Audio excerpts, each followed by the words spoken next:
High, আমরা বেরিয়েছিলাম পুরী মন্দিরে যাওয়ার উদ্দেশ্যে। আমরা যেদিন পৌঁছেছি সেদিনই সকালবেলাটা রেস্ট করে বিকেলের দিকে বেরিয়ে গেছিলাম। বিকেল ঠিক না, আমরা বেরিয়েছিলাম ওই 2:30 নাগাদ। মন্দিরের সামনে এসে যে কি ভালো লাগছিল, একটু ফটোশুটও করে নিলাম ফোন জমা দেওয়ার আগে। জয় জগন্নাথ। তারপরে ওই দেখো মন্দির। সেদিন কিন্তু প্রচণ্ড ভিড় ছিল, যেহেতু স্নানযাত্রার আগের দিন, সেই জন্য দেখো লোকের ঢল নেমেছে একদম। আমরা অনেকক্ষণ লাইনে দাঁড়ানোর পরেও দর্শন করতে পারিনি। সেই 3:30 থেকে লাইন দিয়েছি আর 7:30 অবধি দাঁড়িয়েও দর্শন করতে পারিনি। এসেছিলাম জগন্নাথের দর্শন করতে, কি দর্শন হলো জানি না, ভিড়ের দর্শন তো খুব হলো, দেখতে পারলাম না, খুব মনটা খারাপ হয়ে গেল। খুব চেষ্টা করেছিলাম, ভিড়ের মধ্যে অনেকক্ষণ 4-5 ঘন্টা লাইন দিয়ে দাঁড়িয়েও পারলাম না। সেই রাত 10টা অবধি নাকি পুজোই হবে। কপালটা খারাপ। দেখি কালকে সকালে এসে কিন্তু একবার ট্রাই করবো, যদি দেখি কপালে জগন্নাথের দর্শন থাকে। সকালে মানে শুনলাম যে সকাল 9টা থেকে স্নানযাত্রা শুরু হবে, তো সেটা একটু খোঁজখবর নিয়ে যাই সকালবেলা এসে, যাতে দেখতে পাই। চলো, মনটা একটু খারাপই লাগছে আমার। এই হচ্ছিল আনন্দবাজারের দিকটা, যেখানটা স্নানযাত্রার অনুষ্ঠানটা সারা হবে। আমরা একটু দেখে আসতে গেছিলাম যে কোথায় হবে, আগের দিন একটু দেখে নিচ্ছিলাম। আর দেখো এখানে কত লোক, শুনলাম 5 লাখেরও বেশি নাকি লোক হবে এখানে। তাই প্রসেনজিৎ বলছিল চলো আমাকে একটু দেখিয়ে আনো কোন জায়গাটা তোমরা দেখে এসছো। মানে আমি আর আমার বোন গিয়ে দেখে এসেছিলাম কোথায় হবে। তারপরে এগোতে থাকলাম, লোক আর লোক, লোক আর লোক, মানে আমাদের মতো সবাই এসেছে এই স্নানযাত্রা দেখতে। শুধু একটু দর্শন করতে, শুধু একটু দর্শন করতে। ঠিক বাপরে বাপ, ঠিক এই জায়গাগুলোই হবে হচ্ছিল স্নানযাত্রা। ওই যে ঠিক ওই জায়গাটা, ওই স্টেজ বানানো হয়ে গেছে, এই জায়গাটাই হবে। কত লোক দেখো।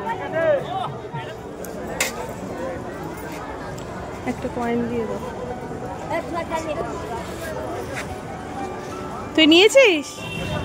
জগন্নাথ মন্দিরের সামনে এসে আর ঢুকতে পারলাম না, লাইন দিলাম অনেকক্ষণ ঠিকই, কিন্তু আর দর্শন আর পেলাম না জগন্নাথের। কপাল খারাপ থাকলে যাওয়া হয়, দেখি আগামীকাল এসে আবার যদি দর্শন পাই। জয় জগন্নাথ। এই হচ্ছিল ওখানকার একটা মিষ্টি রাবড়ি। আমি এটা ট্রাই করেছিলাম, এত ভালো খেতে। 30 টাকা নিয়েছিল এইটুকু, কিন্তু খুব ভালো ছিল। খুব কড়া মিষ্টিও না, অথচ টেস্টি ছিল, খুব ভালো ছিল খেতে। একটাই নিয়েছিলাম।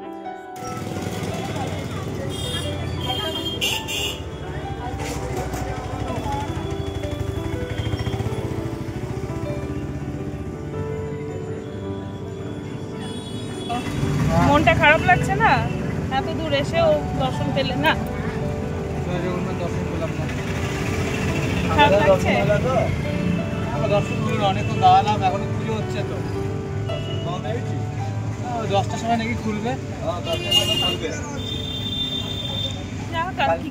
তারপরে বিচে আসলাম, এসে চা নিলাম। এই যে আমরা 2 বোন মিলে একটু এরকম ভিডিও করে নিচ্ছিলাম, যাই খাচ্ছিলাম এরকম ছোট ছোট ক্লিপ নিয়ে নিচ্ছিলাম। খুব মজা করেছি কিন্তু। আর এই যে স্টাইলের সাথে আমার কর্তামশাই হেঁটে আসছেন। এবার কিছু ছবি তুলেছেন আমার কর্তা। ওফ, রোগা হওয়ার পরে, মানে ওয়েট লস জার্নি ওনার শেষ হয়েছে, ওনার এখন স্টাইল শুরু হয়েছে।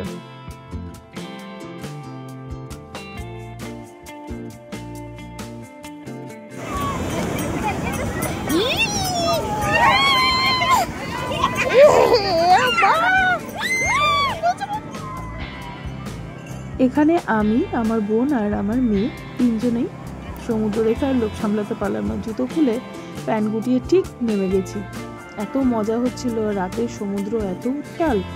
যেহেতু স্নানযাত্রা মানে পূর্ণিমা ছিল, সমুদ্র খুবই উত্তাল ছিল আর সমুদ্রের টানও অনেক বেশি ছিল। আমাদের আর তর্স হয়েছিল না যে কতক্ষণে সমুদ্রে নামবো। যাই হোক, রাত্রেবেলা এইরকমই আমরা সময় কাটালাম।